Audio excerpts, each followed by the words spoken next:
Heading overseas to Hong Kong now, where critics say a sweeping new security law imposed by Beijing is targeting Hong Kong's protesters. Demonstrators still took to the streets in the last 24 hours despite that new law and the threat of arrest. But some are now questioning, is this the beginning of the end of democracy in Hong Kong? Britt Clennett is on the ground there with the latest. Britt?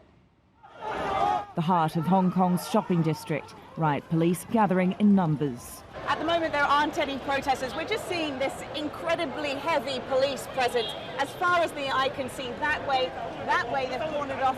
That way, over there, they really aren't willing to let these protesters go anywhere near this area. Soon, we're also forced out of the area.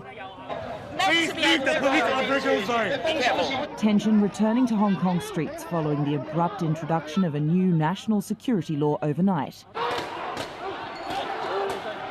The law targets alleged subversion, succession, terrorism and collusion with foreign forces. Beijing says it's necessary to stop the unrest, but activists say it signals the end of the one country, two systems framework, which is meant to give Hong Kong a degree of autonomy. The new law is very much designed to stop scenes of protest like this.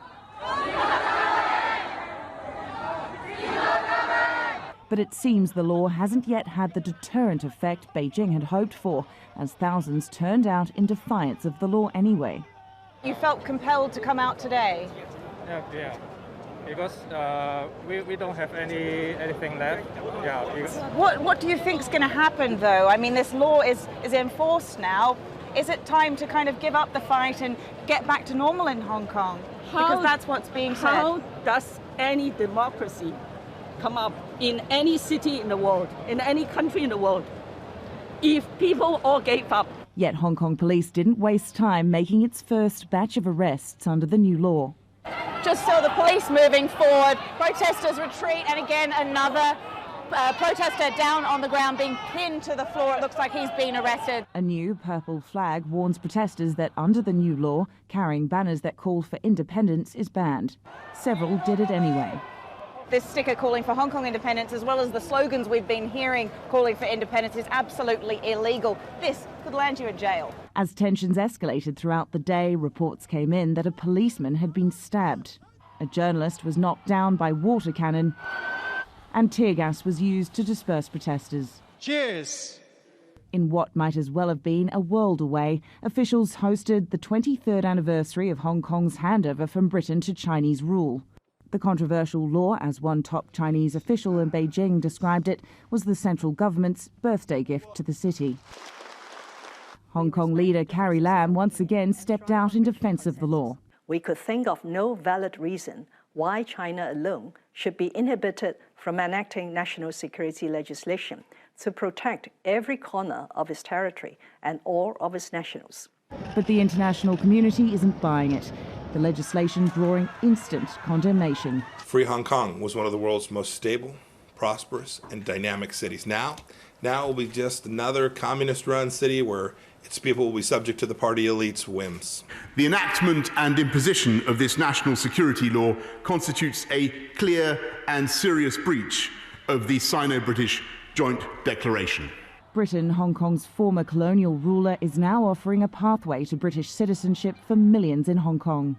But with China appearing steadfast on its influence over Hong Kong and one part of the law criminalising collusion with foreign forces, it's not clear how much impact global condemnation will actually have. And Britt Clennett joins me now from Hong Kong. Britt, first, let me take a quick moment to officially welcome you to ABC News. We're so happy to have you on the team. Thanks very much. So talk to me a little bit about what you're seeing there. It's been over 24 hours since this new security law went into effect there. What kind of an impact does it seem to be having on the scope of these protests or the arrests that you're seeing? Well, Diane, the interesting thing is that there's no protest planned for today, but with anger boiling, like you saw in that piece before, we're likely to see protests in the coming weeks. Let's not forget there are still coronavirus restrictions here in Hong Kong, and yet we saw those scenes yesterday. What we can say is that there has been some retreat from activists, but definitely, some reporting to have fled to Taiwan. Others have completely deleted their social media presence. But from from what we've seen in the last 24 hours, there is still a sizable group willing to stand up to China. Joshua Wong, a very prominent activist, says that his political group, Demosisto, was disbanded to protect its members and that he would continue the fight and stay in Hong Kong. And how are the residents there reacting to the possibility of losing Hong Kong's autonomy from China, what it currently has?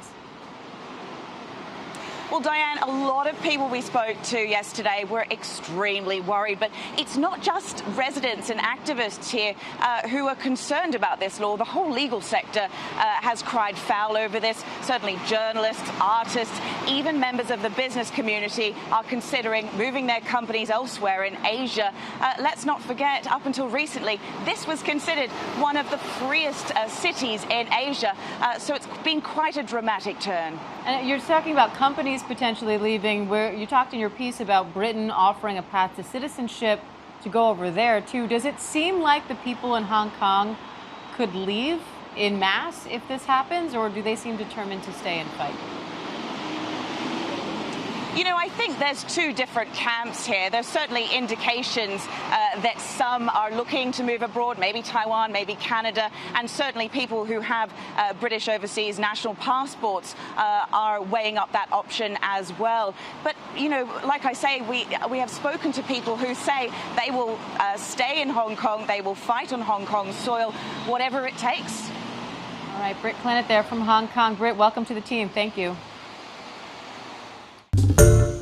Hi, everyone. George Stephanopoulos here. Thanks for checking out the ABC News YouTube channel. If you'd like to get more videos, show highlights, and watch live event coverage, click on the right over here to subscribe to our channel. And don't forget to download the ABC News app for breaking news alerts. Thanks for watching.